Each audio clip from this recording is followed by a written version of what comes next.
নমস্কার বন্ধুরা, শখের রান্নায় তোমাদের অনেক অনেক স্বাগত জানাই। আজ বানাবো ঘরোয়া কিছু উপকরণ দিয়ে রেস্টুরেন্ট স্টাইলে মিক্স ফ্রাইড রাইস। তবে তোমরা সাথে থাকো, দেখতে থাকো আমি কিভাবে মিক্স ফ্রাইড রাইসটা বানাই।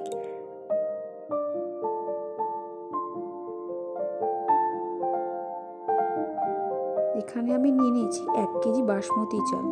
চালটাকে আমি ভালোভাবে ধুয়ে নেব। ধুয়ে জল দিয়ে 30 মিনিটের জন্য আমি ঢেকে রাখবো। এবার আমি এখানে নিয়ে নিয়েছি গরম জল, দিয়ে দেবো গোটা গরম মশলা আর কিছুটা তেল। তেলটা দিলে ভাতটা একদম ঝরঝরে তৈরি হয়ে যাবে। এখানে আমি নিয়ে নিয়েছি গাজর কুচি, বিনস কুচি আর পেঁয়াজ পাতা, নিয়েছি পেঁয়াজ কুচি, রসুন কুচি, আদা কুচি।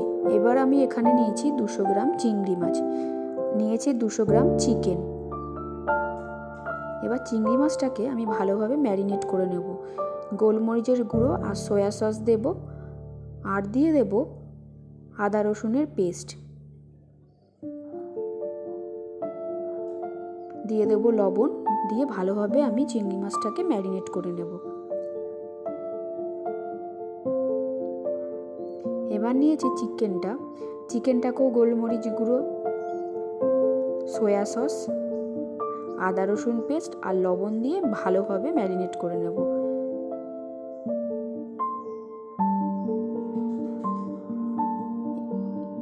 এগুলোকে ম্যারিনেট করে আমি কিছুক্ষণের জন্য রেখে দেব।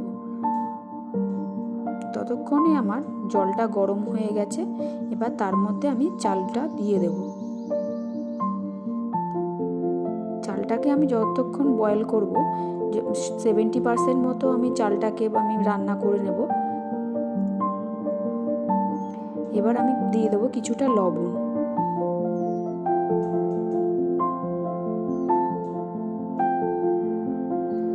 চালটা আমার প্রায় 70% হয়ে গেছে। এবার আমি চালটাকে নামিয়ে জল ঝরিয়ে নেব।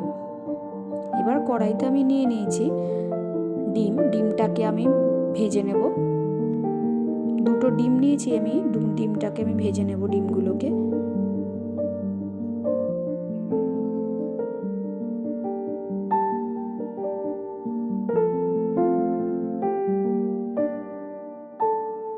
ডিমগুলো ভাজা আমার একদম সম্পন্ন হয়ে গেছে।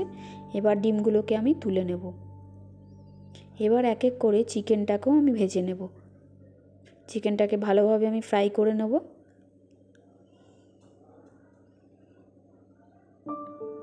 চিকেনটাও আমার একদম ভাজা রেডি হয়ে গেছে। এবার চিংড়ি মাছটাকেও আমি একইভাবে ভেজে নেব। এবার কড়াইতে সাদা তেলের মধ্যেই দিয়ে দেবো রসুন কুচি, দিয়ে দেবো আদা কুচি, দিয়ে দেবো পেঁয়াজ কুচি। এবার এই সবগুলোকে একসাথে, মিশ্রণগুলোকে একসাথে আমি ভালো করে ফ্রাই করে নেব। এবার কেটে রাখা গাজর, বিনস দিয়ে ভালোভাবে আমি এগুলোকে ভেজে নেব।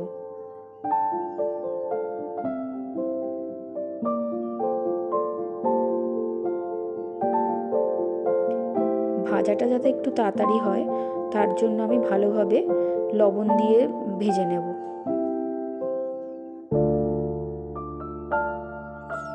আমার ভাজা হয়ে গেছে বিনস গাজরগুলো। এবার আমি ভাতটাকে আমি ভাজার ওপরে দিয়ে দেব।